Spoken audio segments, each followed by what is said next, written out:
Hello and welcome to another episode of our podcast, Fear Less, Do More. Today we're joined by Dr. Craig Rose, who's also known as Dr. Seaweed.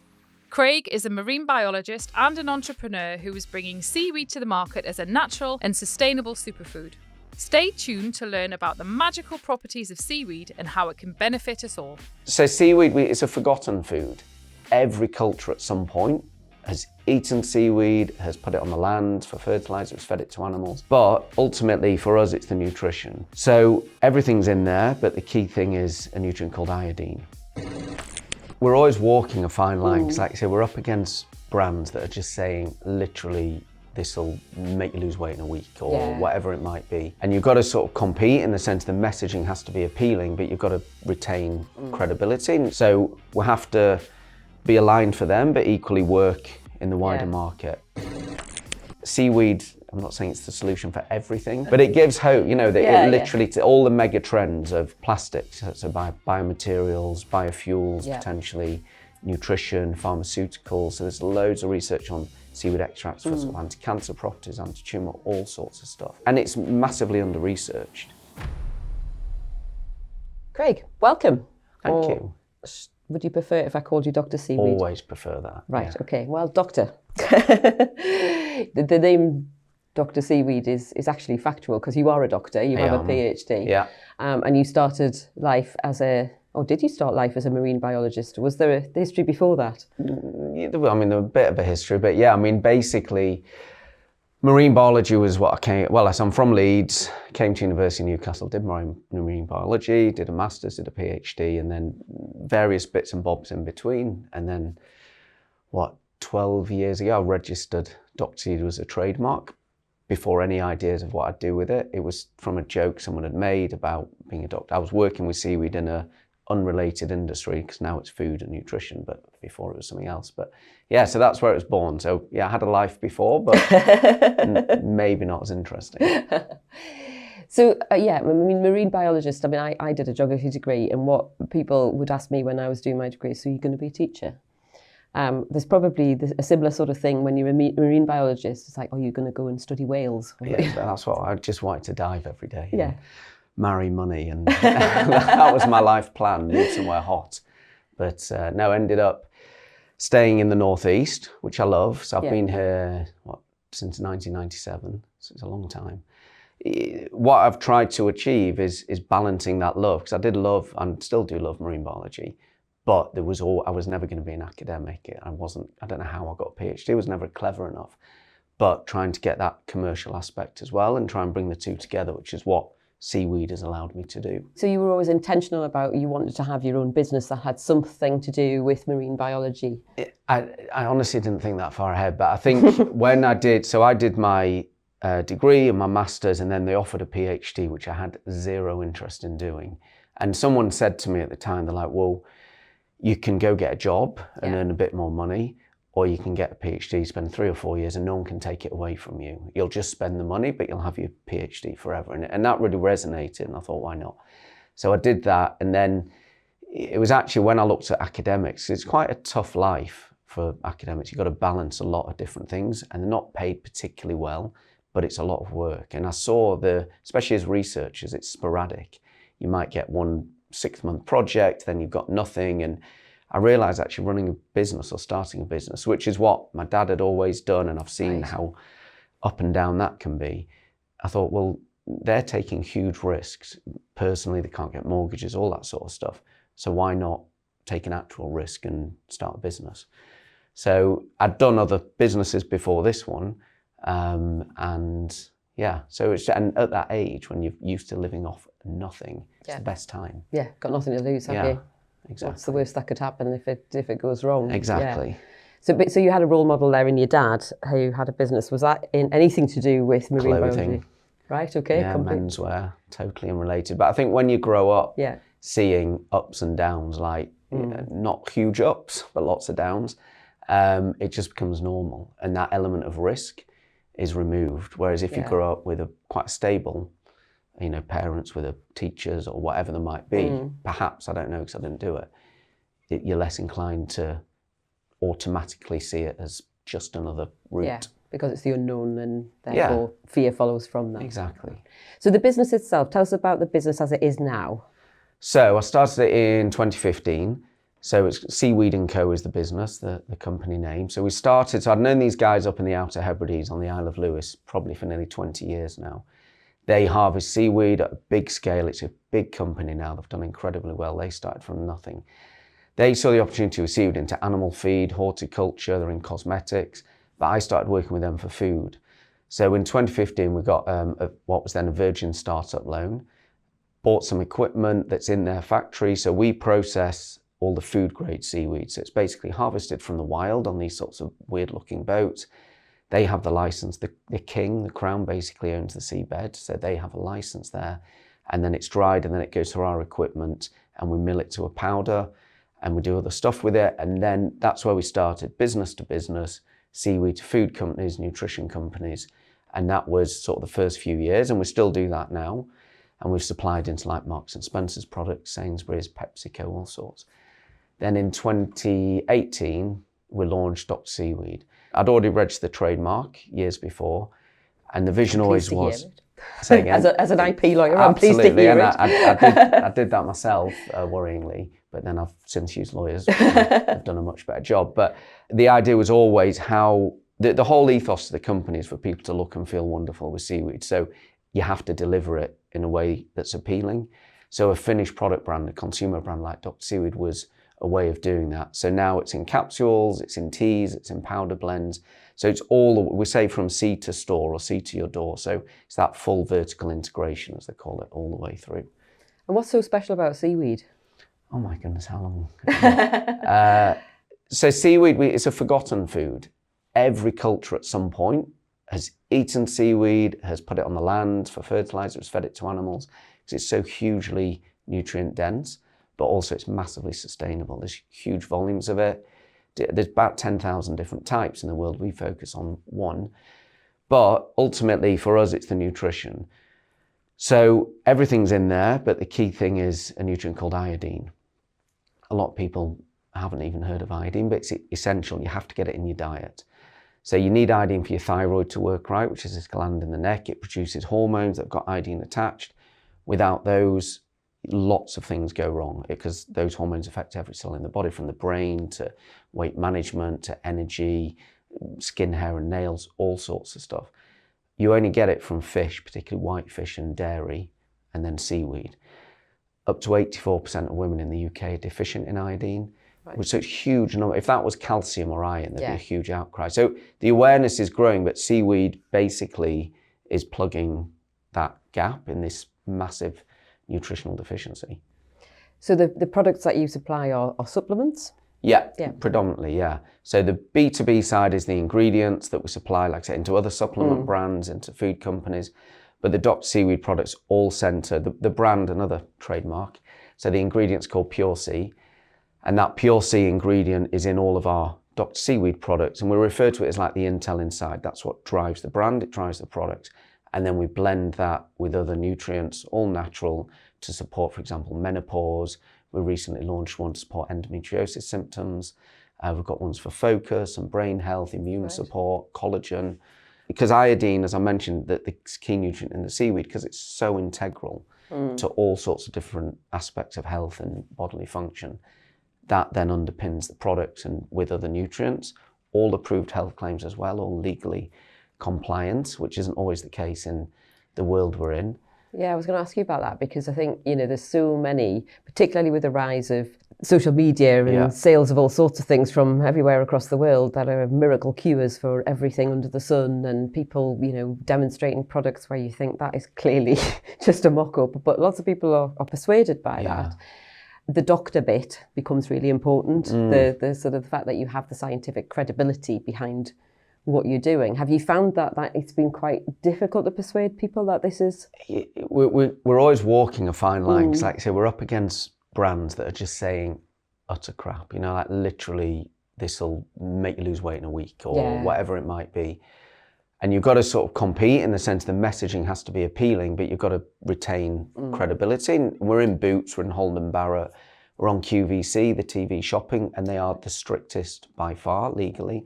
So we have to be aligned for them, but equally work in the wider Yeah. market. But everything we do is approved health claims. Well, I am a marine biologist and I am a doctor, and I'm not a medical doctor, I'm not a nutritionist, so I'm not implying I know about women's health, and certainly that would go badly if I had to tell women what to do, but it gives a point of difference. But doctor, as you alluded to, still implies trust. Yeah. And that's what you have to have. We're asking people to put something in the mouth, and so they have to trust the brand. So that credibility has to come in every step of the way.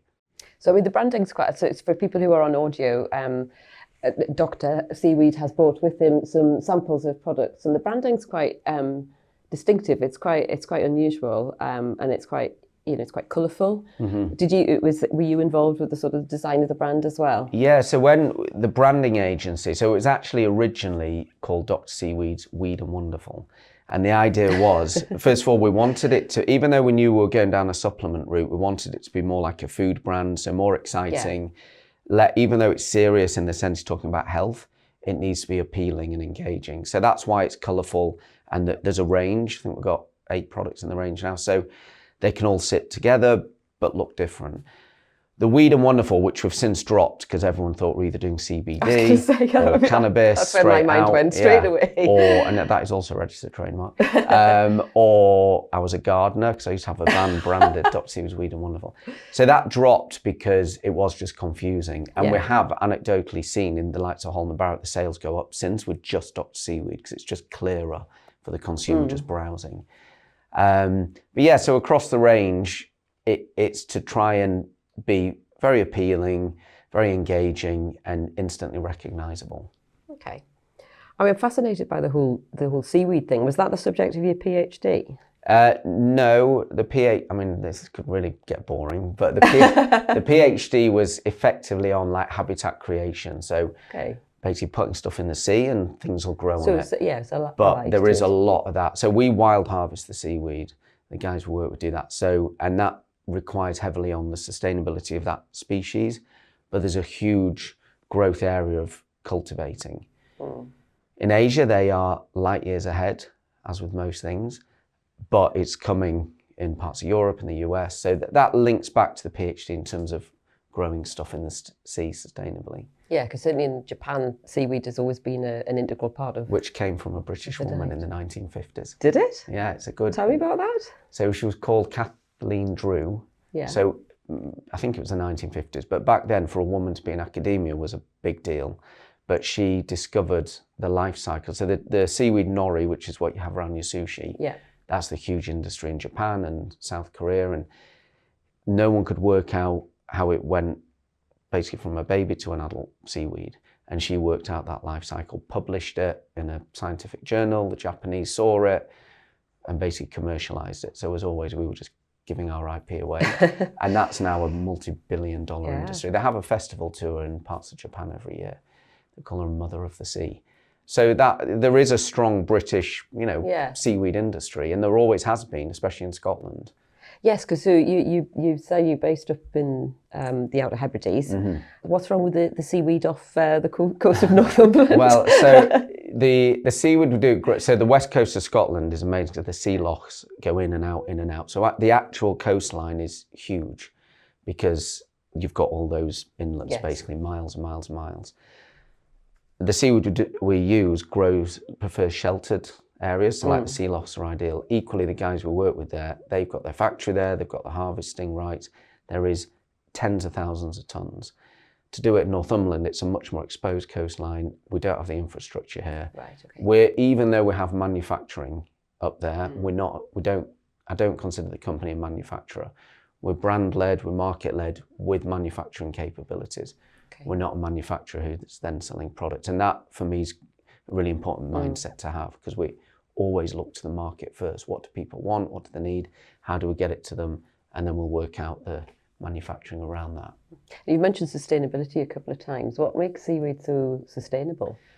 So seaweed doesn't require land because it grows in the sea. Yeah. It doesn't need fresh water because it grows in the sea. It doesn't need fertilizer because it gets from the seawater. So those three things are like the key unsustainable parts of terrestrial farming. Yeah. So that's why inherently it can be unsustainable. In parts of China, they add fertilizer, they grow it in very confined places and they cause all sorts of problems. But generally, seaweed's very sustainable. Don't get me wrong, we still have to use fossil fuels in drying processes. The boats use diesel, all these different things. But we work towards being as sustainable as possible. So we've moved our packaging to plastic free, which was no mean feat. Plastic's amazing. It protects products, it lasts, but that's equally why it's detrimental, because it lasts. So where we can, because packaging is a massive issue. Yeah. So the products there's either card sleeves, as you can see, or all the pouches are a compostable material. Okay. So it's trying to embed sustainability as far as we can. Yeah. So, sorry, as you can tell, I'm really interested in seaweed now. It's become quite. So, what's the weirdest seaweed fact you can tell me? What will I not?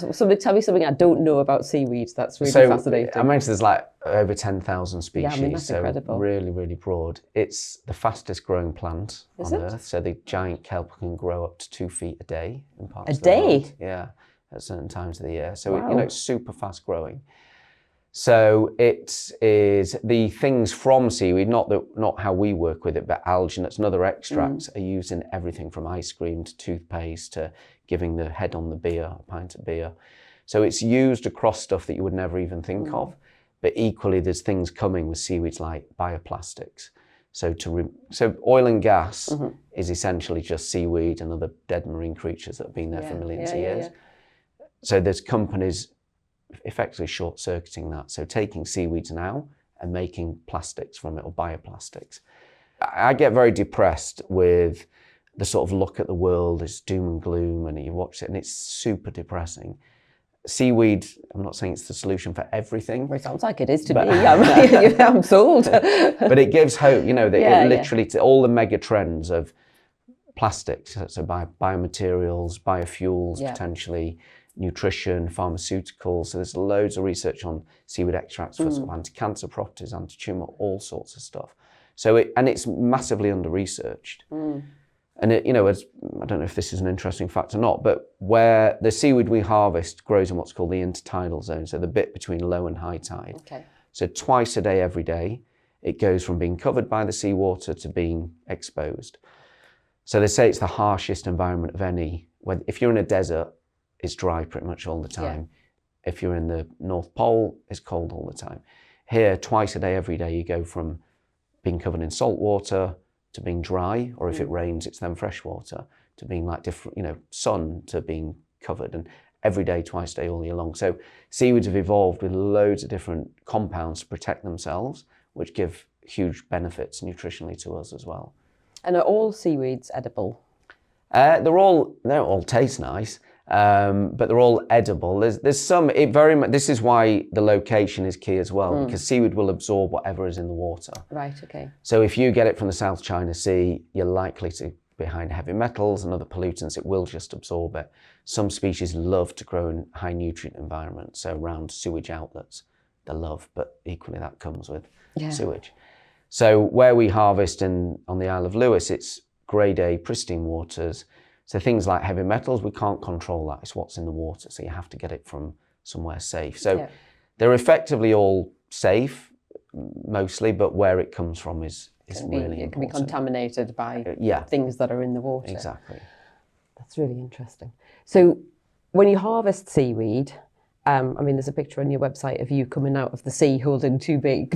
So in my head, I thought that was how you harvest. Was St. Mary's, I was thinking that you had like a team of people going and wading into the water and pull out, but it's a mechanical process. They're like sort of floating lawnmowers, would describe them as. If you imagine the seaweed's like attached to the seabed and it's floating about, and they're just trimming the top like you would cut your grass. Yeah. They cut about the top foot or so, and the seaweed will grow, good 4 or 5 feet, depending on the height. So they'll go around high tide, so the water's as high as possible, and they're then just trimming.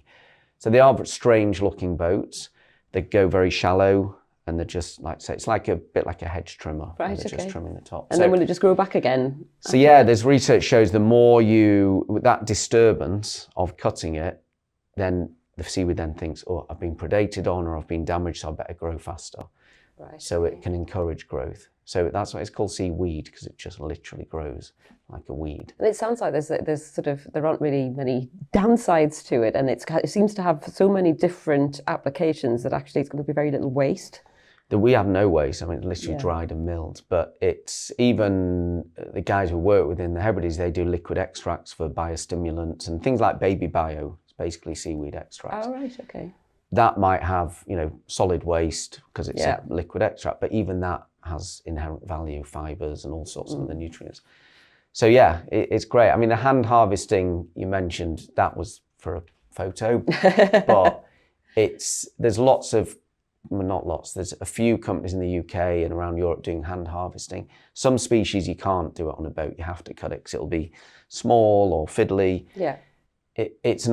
It's fine as a sort of cottage industry, but you can't really scale it. It's extremely expensive because of labour, but equally you just can't get the volume.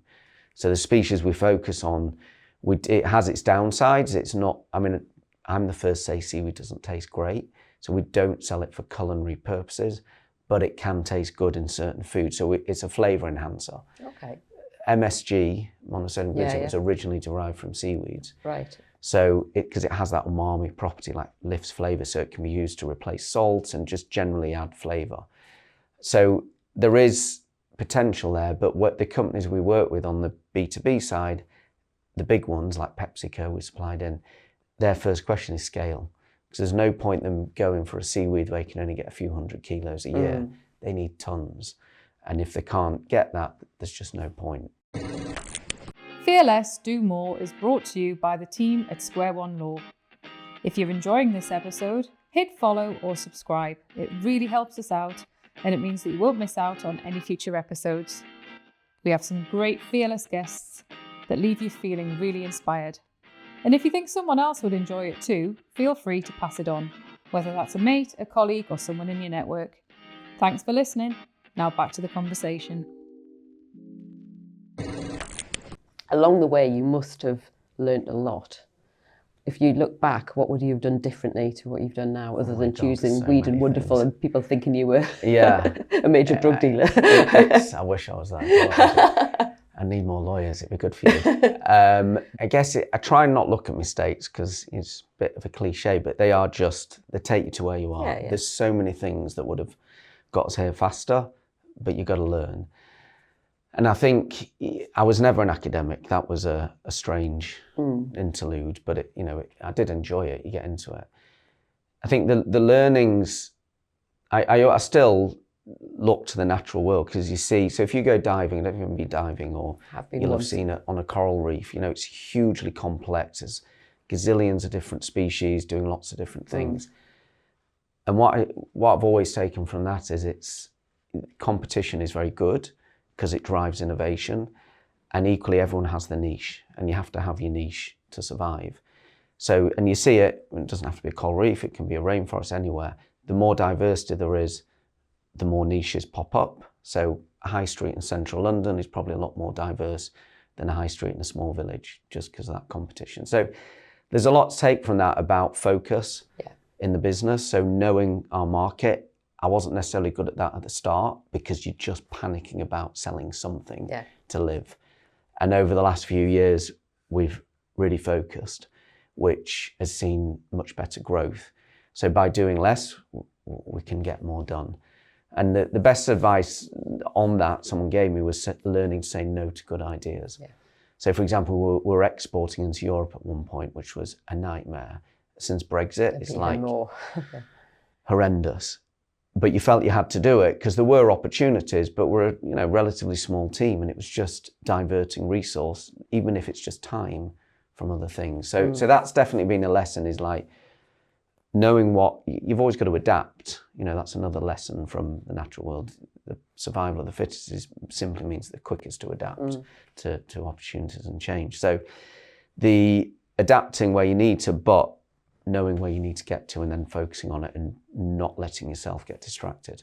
I think that's one of the things I want to, talk to business owners in the early days. Everybody around you is desperate to help, and they're all like, "Oh, well, you could do this with it. You could do that with it. You could do this with it." And then you end up like, "Whoa, I don't really know." I've definitely listened to too many people. Yeah. And then gone even within my own company and the board and investors and other, you listen, and it's all with good intentions, but now it's at the point where I will listen, I'll absorb stuff, but I have to make the final decision. Yeah. And in the past, I wasn't necessarily always good at that. I thought, well, they know better than me, I'll do that. And then it goes down a path that isn't good. Sometimes it's been great as well. So yeah, it's a fine line between trying new things, but staying rigidly focused. But as you say, it's more lessons learned than mistakes, isn't it? It's things that you go mad otherwise. Yeah, exactly. And you've got to. There's always something good. I mean, the States have a very different approach to business because they don't think you've been successful until you've failed. Absolutely. So there's something in there about just, and as you said, when you start a business off when you're young, you don't really have anything to lose. So you might as well. It's the time to experiment. It's the time to get things wrong. Absolutely. So and that's where I think, there's a lot of fear about being seen as a failure. But if you're learning from your mistakes, then that's when success, isn't it? The first few years of startup, I used to go into the university and do talks especially in the sort of marine science, environmental science, because they all sort of thought, well, I can go work for DEFRA or some government agency or stay in academia, but that's sort of it. And it was actually to just say, look, this isn't, you don't have to do this, but it's another option. You can go off and do something else. And, why not? Like I say, there's nothing wrong. I mean, I say to my kids, it's like, it's better to, I probably, would they be better off if I'd had a much steadier, more stable job? Maybe.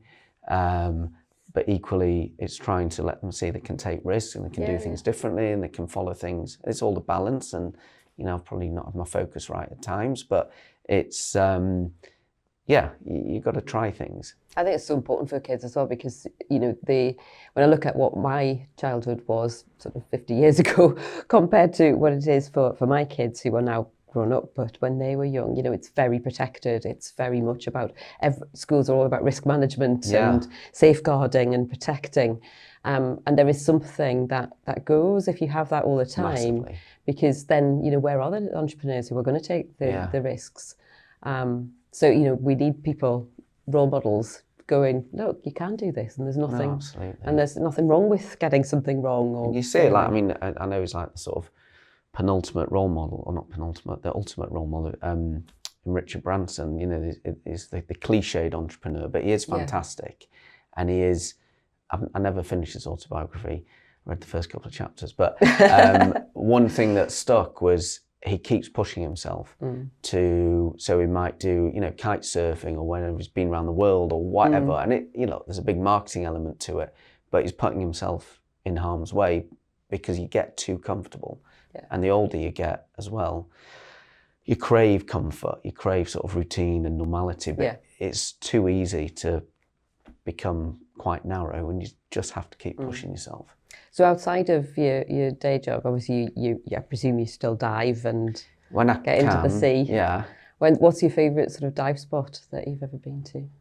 Well, the Maldives was pretty amazing, but that's not too often, sadly. I do Tynemouth Aquarium often. Oh, do you? So I clean the shark tank and the seal tank there, which is my favourite dive spot in the sense I can go. It's warm. the shark tank is, the seals are freezing. You're basically just cleaning it and whatever, but you're with all those fish and sharks and you're in and out and it's 5 minutes from where I live. So that's pretty handy. So I just volunteer to do that. But diving it's a weird thing where I'm effectively quite lazy in the sense I work extraordinarily hard on the company. Yeah. In order that I don't have to do it ever again. We'll see if I ever get there, but that's the plan. I just want to dive, move somewhere hot and retire. I don't think I ever actually could, but in my head, that's the ambition. That's what you're aiming for. Do your kids dive as well? 3 of them have been, I have 4 altogether, but my 14-year-old just did his course this summer and he came with me. We're in Crete and he came, which was great. It's lovely to do with him. It's just not as easy in the UK. To encourage them to get into. Apparently there's loads to see off the coast. It's amazing. There's so many shipwrecks and it's fantastic. Yeah, even in Cullercoats, there's just off the beach, off the rocks. It's brilliant. It's just freezing. Open water swimming and things have become incredibly popular since COVID, really. Yeah. I've never quite got the courage up to go and brave it. It's yet. exhilarating. Yeah. But, look, there's now on the beach, I'm sure you see it at the coast, there's more people in the morning in the sea than on the beach. Absolutely. And it's great. It helps people for whatever it helps them for. And there's a big sort of community now of particularly women that go together as a group and love it all year round. Yeah. So what's next for the company? So we recently launched our endometriosis product. So that's in partnership with a lady called Carla Cressy, and she's the founder of the Endometriosis Foundation. So this was one where, and it was a bit like we do a menopause supplement as well, and it was a similar evolution to the product where what we call our pure seaweed product, which is just the 100% organic Scottish seaweed in a capsule, that's it. We had so many women coming and saying it's really helped with my menopause symptoms. And then we looked into why, because I mentioned before about the thyroid. When you don't get enough iodine, your thyroid doesn't work right. Even if it's subclinical, the symptoms are so broad, from brain fog, your brain doesn't work right, to low energy, weight management issues, all sorts of things that can be analogous with menopause. Yeah. And you can't split yourself in two, so you don't know which is your thyroid, which is menopause. So we found all these women coming saying it's really helping my menopause. So when we looked into it, we then developed the menopause product by taking that same seaweed and blending it with some other key natural nutrients to offer, through approved health claims, addressing certain things around brain function and energy, etc. The endometriosis one, which we just launched in October this year, same thing. Carla had been taking it and other people, and they said it really helped with their symptoms. This is absolutely not a cure. It's just helping for some, for symptoms. Again, not for everyone, but it can help. So that one, it's a blend of the seaweed with a natural multivitamin and some other things, plus a separate capsule, which is a turmeric and black pepper as like an anti-inflammatory. So that's just launched now. And it's a whole new demographic for us because it's generally younger women, whereas some of our audience are sort of menopause, so late 30s, 40s and older. So that's there. We've got our collagen, which is, a huge area. And our collagen's totally unique because we've developed a flavorless seaweed powder that's blended with this flavorless, sustainable wild-caught collagen. And collagen's gone crazy. Everyone's sort of taking it. So you can add this to your coffee, to your smoothies without any flavor. So that's evolving into different product formats. We launched some seaweed teas, which actually taste really good. It's a chamomile peppermint seaweed tea. It's like a serene, sort of relaxing tea. So those formats are changing, but the brand remains obviously focused on seaweed and will evolve there. We're working on, and this is actually where Square One Law have helped, on some license agreements to license the brand into other territories. So that's quite exciting, but it came back to focus. Yeah. So we focus on the UK, and whilst we've had opportunities to look at the US and parts of Asia, it was just too much. So now we're looking to partner with very relevant companies, a company based in Hong Kong, who have infrastructure and manufacturing in the US. And so that's next for that expansion. But we have to grow, we have to keep growing because licensing is a great way to do it, because then you don't have the capital intensive setup costs in a territory. And if you've got trusted partners that you're going to collaborate with, it's a great way to get the brand out. That's the idea. Onto a global basis. So it's exciting times ahead. It is. It's busy and it's exciting. The ingredients, the pure sea ingredients still, are an integral part of the business, and we do distribute through distributors globally. So it's good. And we're growing the team. And being we're based in the Northeast because I live here. There's nothing here, like we're not harvesting the seaweed here or anything else, but it's a great place to do business. I think and this is, this podcast is great to highlight that, because there isn't, I think, enough in the Northeast amongst even ourselves as people in business of how good it is. I still feel I need to get on a train to London to do anything. Yeah. But actually there's plenty going on up here. I absolutely agree. I think we're very good at collaborating in the Northeast. We're very good at being quite self-sufficient because, that's not a political statement for years. Whatever political party you've been in, the Northeast has not been a focus. But what we're not great at is shouting about what we do. 100%. And I think this is, part of what we want to do here is to highlight, there's some brilliant businesses in this region, but a lot of people, particularly when they're going for funding, have to go out of region. It's extremely hard. Yeah. I mean, have you had external investment into we your had business? a small investment in 2017 to help get the Dr. Seaweed brand going. It was way too little. And I was naive in how far that money could go. And we've been looking for funding for a while, and I'm quite particular. We don't want money for the sake of money. No. We're profitable and we're growing, sort of double digit every year, but to really accelerate the growth, we do need that cash injection. And we're in this space of we're too big for angels, but too small for VCs or some VCs. But the Northeast is just not great for it. People I know in London, similar industries, are raising money. I mean, it's not easy, but relatively very easy because there's just a strong network for that. So that is, I don't mean to sound too bitter, but it is a real challenge up here.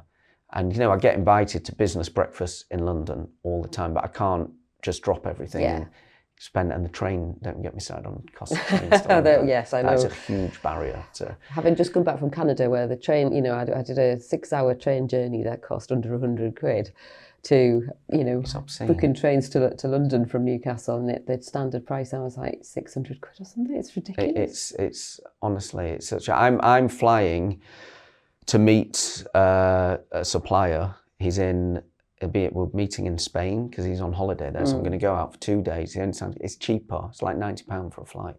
To get to London is at least £180 standard off peak. It's crazy. So it's a huge barrier. So it'd be great to get more going up here. And there's great organisations, but I think aspirations need to be lifted for people in the Northeast. Yeah, we have a habit of talking ourselves down rather than talking ourselves up. And like I say, there's some fantastic stuff. Absolutely brilliant businesses and lots of good business support organisations, people like the Entrepreneurs Forum where I was at the conference last week. There's 300 entrepreneurs in the room. Is there? Yeah, and that's just at the conference. That's not just their membership. The businesses are here and they're all doing brilliant things. As you say, we just need to. See, I haven't been to anything with Entrepreneurs Forum for a decade or more, and it's just time, or you need to make the time. You've got to feel like you're getting value out of something. If you're going to give up time that you would spend on the business on something else, then you've got to feel that you're getting something out of it. Because as a business owner, it can be quite a lonely place, and there's lots of demands on your time. And like you say, it's that focus point, isn't it? Where do I need to focus?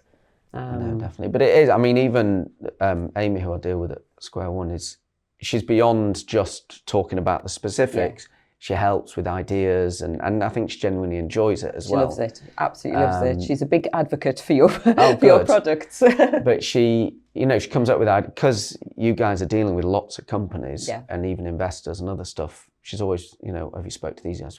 And that's great, because I'd say otherwise I'm sort of on my own. Yeah. So having different people to talk to is really helpful. It's finding your tribe, isn't it? Like same as when you start school, find the people that you get on with and you can work with, and it's so important when you're developing a business to have that sort of team around you that you feel like you can't just pick up the phone and go, I don't know what I'm doing here. Yeah. And that's something I think that being able to be that vulnerable as a leader of a business to admit you don't know what you're doing is a huge skill. There's a guy who's totally unrelated. He's not investor or everything, but he's been CEO of some big companies up here. He's actually moved to London, but he lived in Tynemouth, and he's been brilliant. We would meet a couple of times a year just for coffee. He's never asked for anything or nothing. He gives so much great advice. I think he enjoys business, he enjoys helping, but he's involved in lots of businesses, and it sounds terrible, but hearing that other people have their struggles is great, because there's a pretend everything's fantastic. Great year, best year ever. It's tough, and COVID was great for us from a sales point of view, because we do QVC, as I mentioned, so that's people are sat at home, we've got the TV on, we're selling health, and people are worried about the health. So we just saw sales skyrocket through that channel. We started in January 2020, so it was just brilliant, fortuitous timing. Post-COVID, as soon as everyone's back to work, it just was horrible, and there was cost of living and all these pressures on consumers. So those 2 years were awful, like 22, 23. Yeah. And it's come back now, we're seeing, it's really good. But in that time, you're just like, you don't want to say it because you've got to keep up this pretense. But then when you hear, actually, everyone's struggling because the market's just bad, it does help. Yeah, I mean, during COVID, so that was something we were really conscious of, that people would be feeling exposed and also uncomfortable about saying, look, this is really bad, I don't know what to do. So we sort of set up some networks with business leaders from different sectors who just needed somebody to talk to, because everybody sat on their own, isolated, and thinking that everybody else is probably doing fine and they're not. Yeah. So, now I think that's the sort of thing that I've always found helpful. Being a business owner as well, is having somebody who you can just be very honest with about the way things are, and then you get, and a lot of the entrepreneurs that I talk to, there's been that mentor that you've just talked about, who's been there, who hasn't asked for anything in return, but just because they want to see somebody else succeed, have taken the time, spend time with you, give you the benefit of their sort of experience. It's so important. We've covered a lot of ground there. We've got all sorts of things. Just to finish off, this is called Fear Less, Do More. If you could fear one thing less and do one thing more, what would they be? Fear less. Okay. So I think even though there's inherent risk in running a business, I still need to learn to take more risks, longer term risks. It's my biggest challenge, because when you've done everything yourself, literally from packing boxes, taking the rubbish out in the office, everything to run, is delegating, trusting the team around you to do it. And they're way better than I am at what they do and probably at what I do. But so that's a learning process, I'd say. As the team's grown, that's something I need to do more and more. And they're keen for me to do it as well, because I drive them insane. So that's something, as a founder, that is a challenge to let go. Absolutely. It's like your child, it's literally like giving your child to someone else to look after. And what would you like to do more of?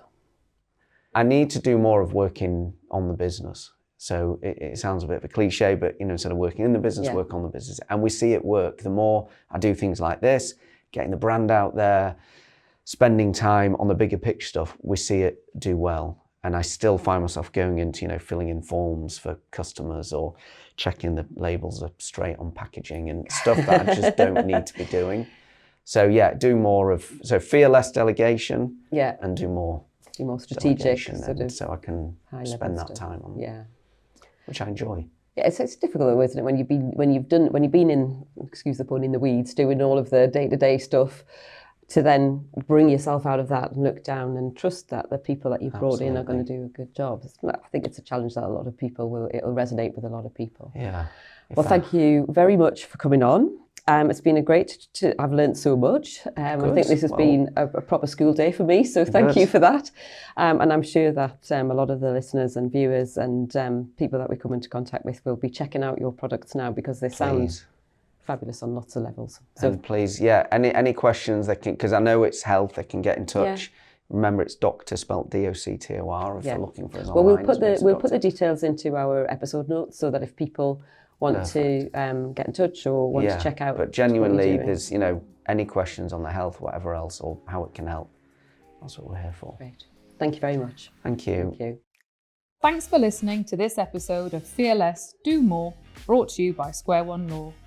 If you found today's conversation inspiring or interesting, we've added a recommendation for what to listen to next. That's either on the screen now or in the show notes. Take care, and we'll see you next time.